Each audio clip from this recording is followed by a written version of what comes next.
Good day everyone, I am Rochelda M. Cajes and today I will be discuss about leadership.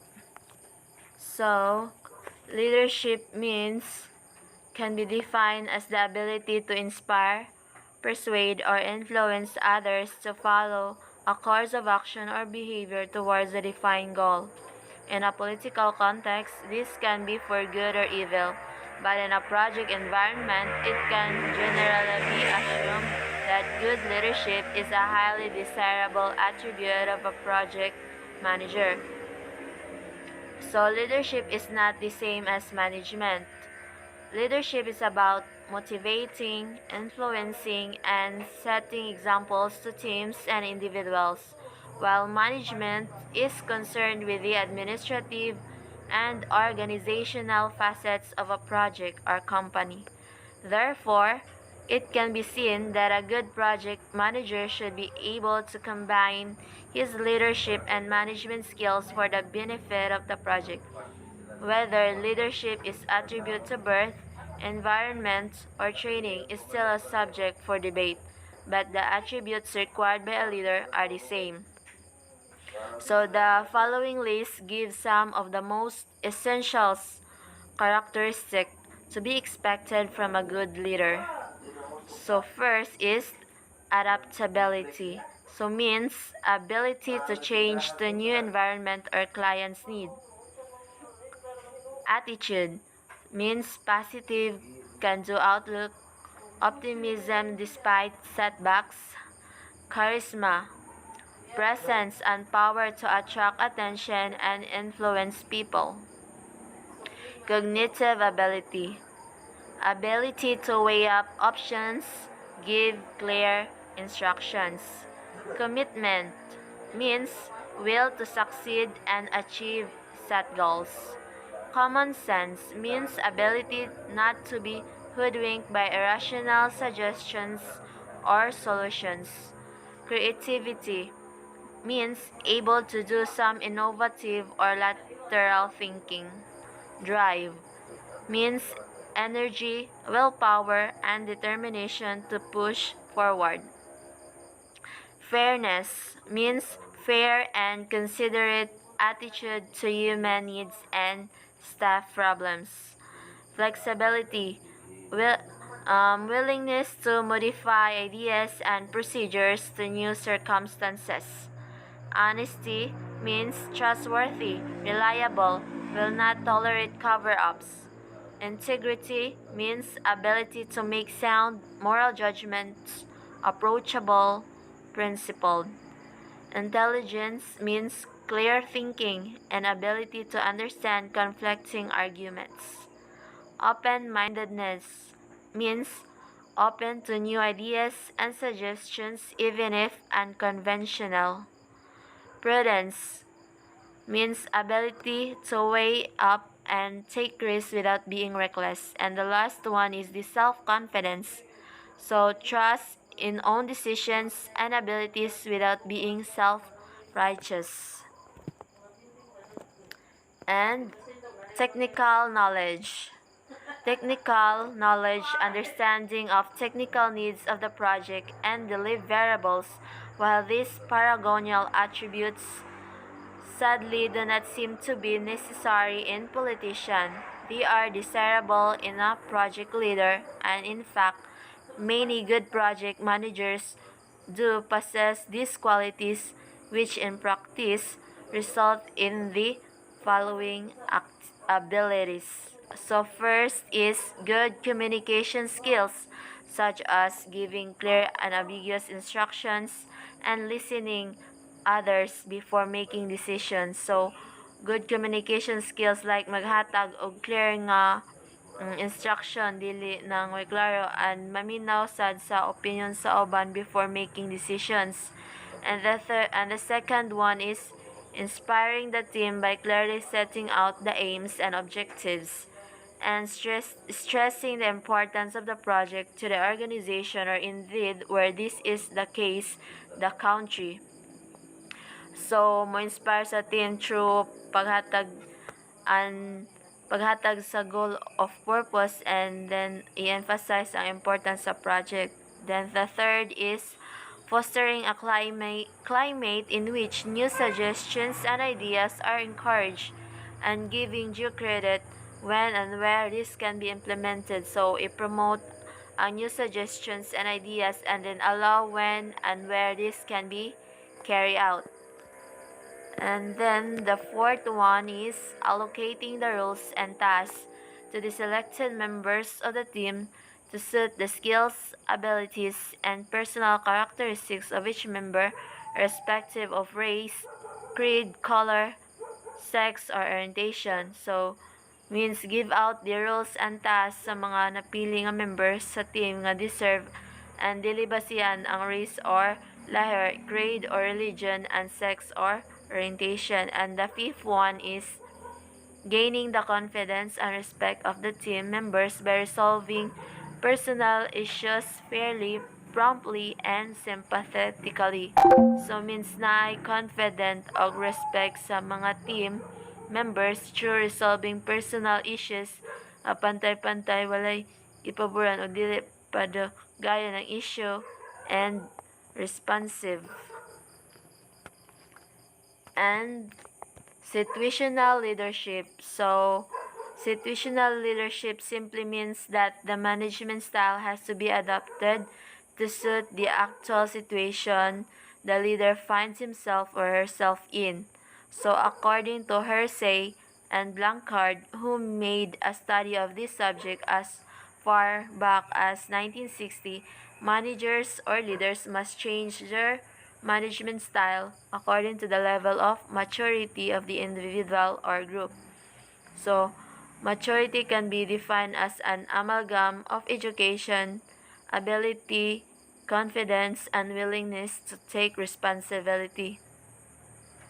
Depending on this level of maturity, a leader must then decide when allocating a specific task, whether to give firm, clear instruction without inviting questions or delegating the performance of the task, giving the follower a virtual free hand. So these are the extreme outer or opposite points of behavioral curve. In between these two extremes lies the bulk of management behavior. For convenience, the level of maturity can be split into four categories. So category 1, low skill, low confidence, low motivation. Category 2, medium skill, fair confidence, fair ability, good motivation. Category 3, good skill, fair confidence, good ability, high motivation. And category 4, high skill, high confidence, high ability, and high motivation.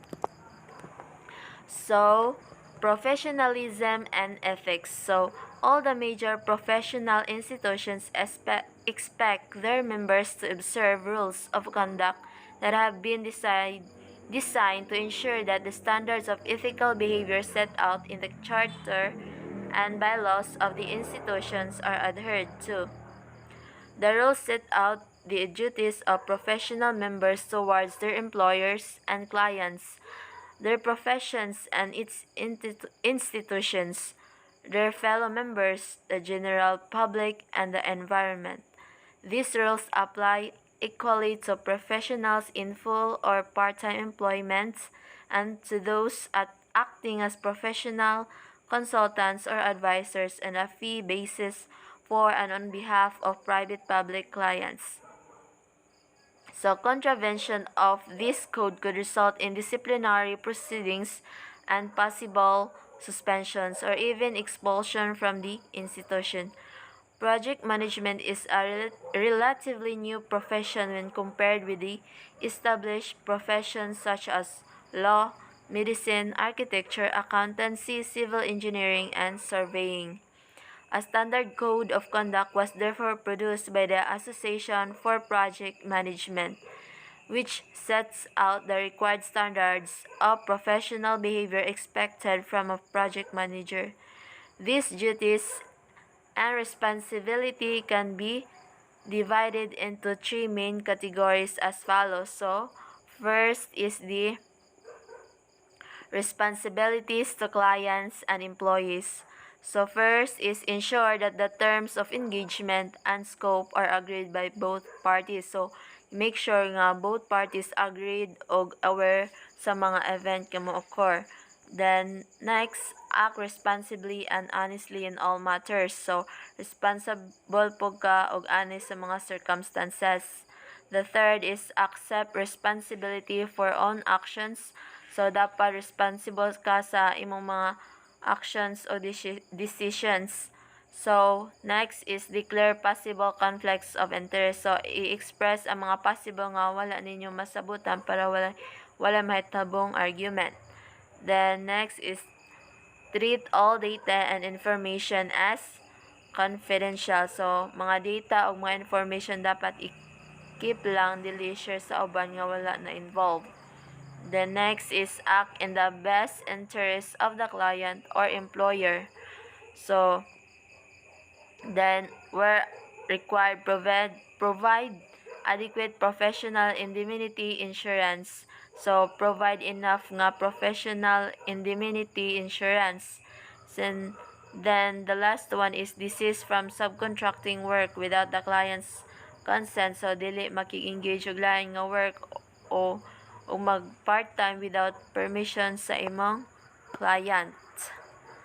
So, the next is the responsibilities to project. So, first is neither give nor accept gifts or endorsements other than of nominal value from individuals or organizations associated with the project. So, dili muhatag or modawat og mga gift o mga incentive nga wala na involved sa project unless na lang og gikan ng cash or gifts sa individual or organization nga na involved sa project. The next is forecast and report realistic values in terms of cost, time, and performance and quality. So, i-estimate og report nimo ang accurate nga nagasto, time, og performance of quality sa project. Dili kay himuan og ngaron makapanimbong. So, next is ensure the relevant healthy and safety regulations are enforced. So, siguraduhan sa nga health and safety equipment kay nasunod para sa safety sa mga empleyado sa workplace. The next is monitor and control all tasks. So, dapat mag-monitor o i-control ang mga activity para wala mahitabong error. Next, ensure sufficiency and efficient use of resources as when required. So, siguraduhan nga dapat og capable ka sa paggamit sa mga resources nga necessary. Next is take steps to anticipate and prevent contractual disputes. So, take step to lead o resist sa argument. The last one is act fairly and equitably in resolving disputes if called upon to do so. So, dapat wala gipanigan nga parties sa pag-solve sa problem. The next is the responsibility to the profession of project management. So, first is only accept assignments for which he or she consider himself or herself to be competent. So, mo-accept og work nga gi-consider siya nga proficient. Then next is participate in continual professional development. So, mo take part ka in persistent professional development. Next, encourage further education and professional development of staff. So, pursue or additional education or professional development of staff. Next is refuse to act as a project manager in place of another professional member without instructions from the client and prior notification to the other project manager. So, if magtapok in a place together with another professional member, dili ka mo act as a project manager kay pareha raman sa mga naay knowledge na about ana nga work without instructions sa client or confirmation to other project manager. So, next is always act in a manner that will not damage the standing and reputations of the professions or the relevant professional institutions. So, dapat permi kang conscious sa imong behavior nga dili maka-apekto sa ingon ana nga professions. So next is the competence. Competence is the competence of a project manager can be best described as an amalgam of technical knowledge, experience, ability to handle people, and the ability to work in a sometimes stressful environment. A sponsor or senior director of an organization must be reasonably sure that a person designated as a project manager or project director has the attributes described above and is therefore qualified for the particular project to be undertaken.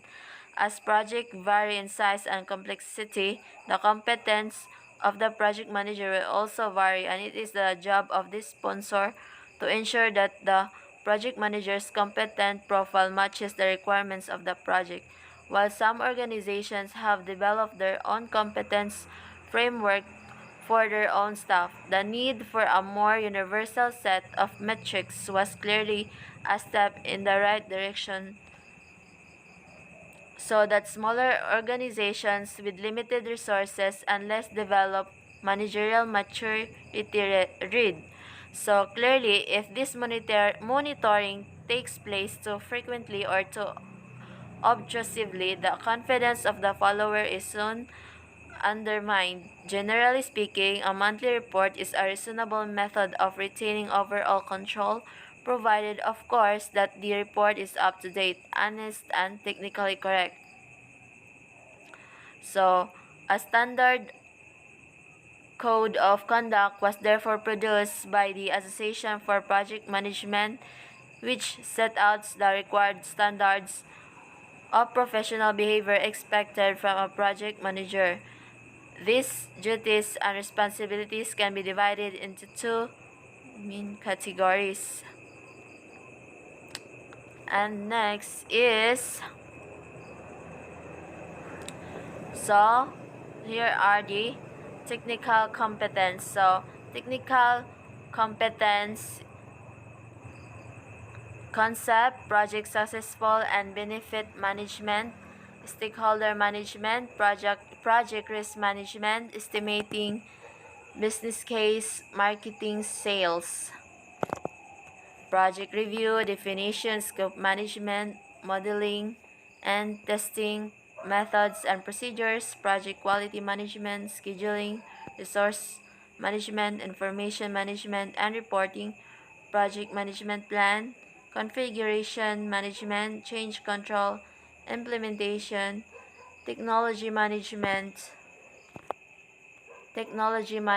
budgeting and cost management, procurement, issue management, development, value management, earned value management, value engineering, hand over and close out, and the behavior competence, communication, teamwork, leadership, conflict management, negotiation, human resource management, behavioral characteristics, learning and development, professionalism, and ethics.